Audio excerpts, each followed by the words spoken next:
दोस्तों Jayaprakash power ventures limited की बात करें तो स्टॉक में 2-3 दिन की तेजी के बाद आज काफ़ी बड़ी गिरावट देखने को मिली। इसके पीछे वजह है प्रॉफिट बुकिंग।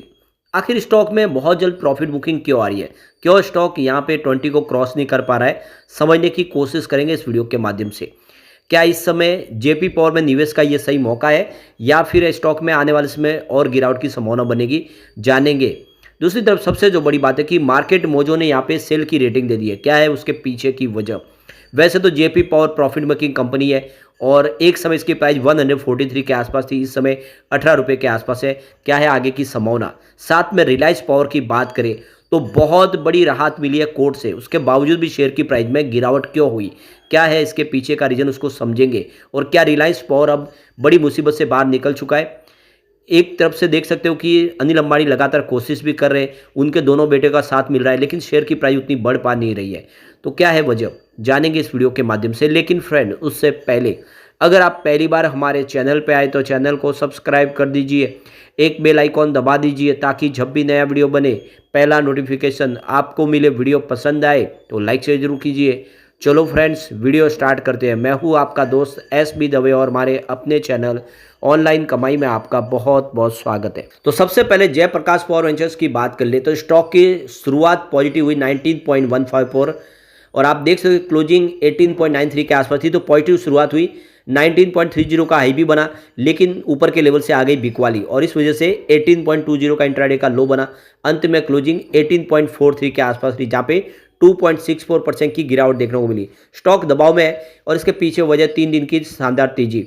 स्टॉक 26 नवंबर को 16 रुपये के आसपास था, वही स्टॉक देख सकते हो 28 नवंबर को लगभग 19 तक पहुंचा। इंट्राडे में इसने 19 को क्रॉस किया, तो 16 रुपये से 19 रुपये की जो शानदार तेजी बनी थी वही है प्रॉफिट बुकिंग की सबसे बड़ी वजह। इस वजह से आज क्योंकि शॉर्ट टर्म में ही स्टॉक ने बेहतर किया था और आजकल कोई भी ज़्यादातर के लॉन्ग पोजीशन नहीं बना रहे। आजकल 2-3 जो आज निवेश किया 2-3 दिन में उसमें प्रॉफिट बुक करके निकलने की रणनीति बनाते हैं और इसी वजह से स्टॉक यहाँ पे नीचे आता हुआ दिखाई देगा। पर ये स्टॉक यहाँ से अब प्रॉफिट बुकिंग हो चुके हैं तो नई तेजी के साथ आगे बढ़ने को फिर तैयार भी हो जाएगा। लेकिन इसके बीच में मार्केट मोजो के हिसाब से जेपी पावर में सेल की रेटिंग बन रही है, उनके हिसाब से स्टॉक और नीचे जा सकता है। तो ये सेल की रेटिंग इसीलिए निकल कर आ रही है क्योंकि profit booking short term investor कर रहे हैं और यहाँ पे फिर ये जो रेटिंग है बदलती हुई दिखाई देगी। फिलहाल स्टॉक अगर आप देखें तो यहाँ पे 5 डे 20 डे से ऊपर ट्रेड कर रहा है, लेकिन 50 डे 100 डे और 200 डे मूविंग एवरेज से आपको नीचे ट्रेड करता हुआ दिखाई देगा। फंडामेंटली कंपनी अच्छी है, कोई तकलीफ नहीं है, बिजनेस लगातार अच्छा बन रहा है। अब आप देखें इसके सेल्स प्रॉफिट ग्रोथ के आंकड़े से आपको ये समझ में आ जाएगा। सबसे पहले बात करें सेल्स ग्रोथ की तो 10 ईयर के हिसाब से 9% था, जो 5 ईयर के हिसाब से बढ़ के 12% हो गया। 3 ईयर से हिसाब से अगर आप देखें तो 27% तक पहुंच गया और इस टीटीएम वो 19% है। तो 3 ईयर के हिसाब से इस बार कम जरूर है लेकिन ओवरऑल सेल्स ग्रोथ बढ़ा है पिछले 10 साल में। प्रॉफिट ग्रोथ की बात करें 10 ईयर के हिसाब से 46% है, 5 ईयर के हिसाब से कम होकर 40% के आसपास आया, लेकिन 3 ईयर के हिसाब से फिर से ज़बरदस्त वृद्धि हुआ, 98% तक पहुंचा। तो इस टीटीएम तो 3121% का बम्पर जंप देखने को मिला है। तो प्रॉफिट ग्रोथ काफ़ी अच्छा है।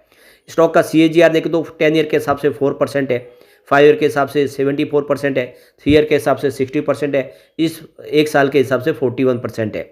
बात करें इसके रिटर्न ऑन इक्विटी तो 10 ईयर के हिसाब से -3% था और 3 ईयर के हिसाब से 5% था, इस लास्ट ईयर 13% है। ओवरऑल इसका प्रदर्शन काफ़ी बेहतर है। यहाँ पे इसके शेयर होल्डिंग पैटर्न को देखो तो आपको समझ में आएगा कि यहाँ पे FIDI निवेश अपना बढ़ा चुके हैं सितंबर में।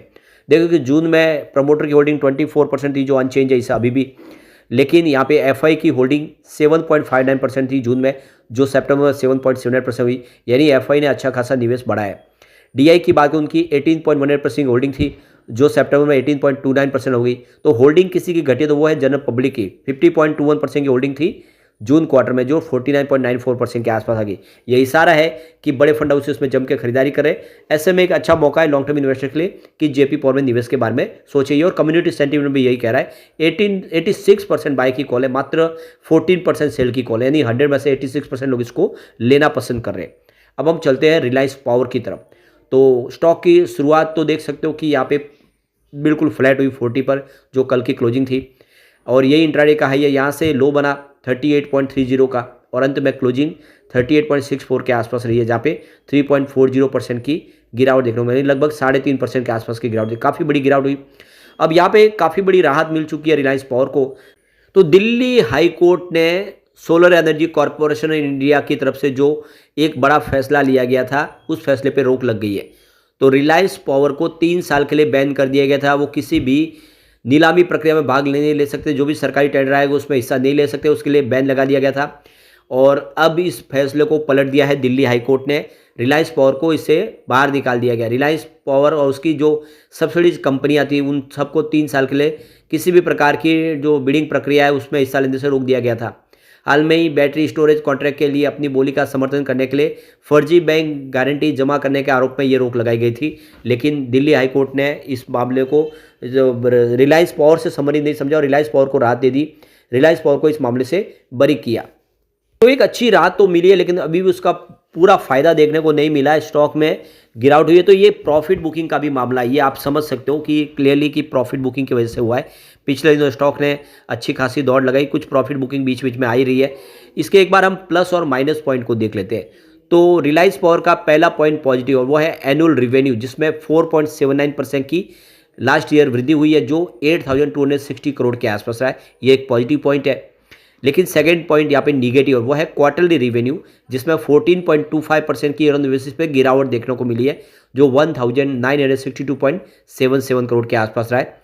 इसके अलावा तीसरा पॉइंट भी यहाँ पे निगेटिव है, और वो है एनुअल नेट प्रॉफिट, जिसमें 339% की ज़बरदस्त गिरावट देखने को मिली है, जो लास्ट ईयर 2,068 करोड़ के आसपास रहा है।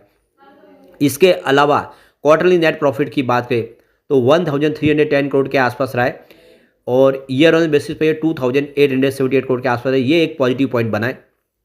इसके बाद अगला पॉइंट फिर से पॉजिटिव, और वो है स्टॉक की प्राइस, जिसमें 85.17% की शानदार वृद्धि देखने को मिली है, जो 36.36% की वृद्धि दिखा रहा है। यह एक पॉजिटिव पॉइंट है।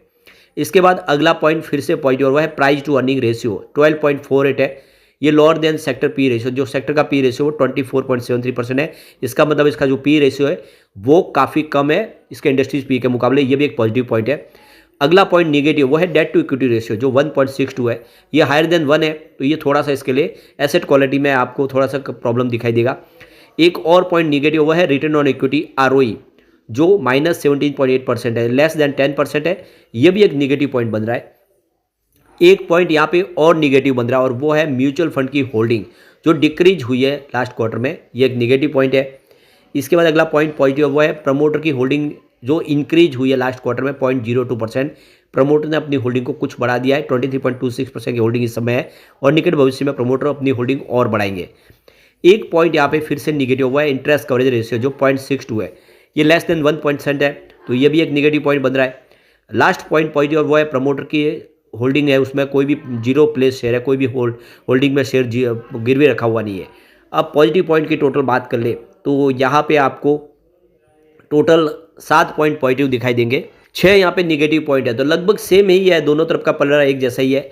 इसकी अब क्यूविटी को अगर एनालिस करें तो क्वालिटी स्कोर के हिसाब से देखें तो 100 में से 40 है। मतलब इसमें देखें तो ये थोड़ा सा आपको कमज़ोर दिखाई देगा। वैल्यूएशन के हिसाब से बहुत अच्छा है, 100 में से 78 स्कोर निकल के आ रहा है, जो बहुत ही ज़बरदस्त है। टेक्निकल लेवल के हिसाब से भी देखें तो 100 में से 61 पॉइंट है, जो काफ़ी अच्छे है। ओवरऑल इसका प्रदर्शन काफ़ी बेहतर लग रहा है।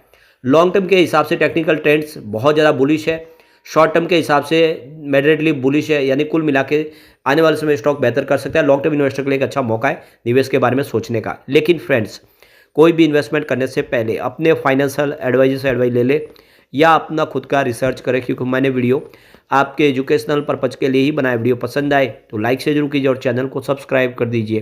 Thank you friends.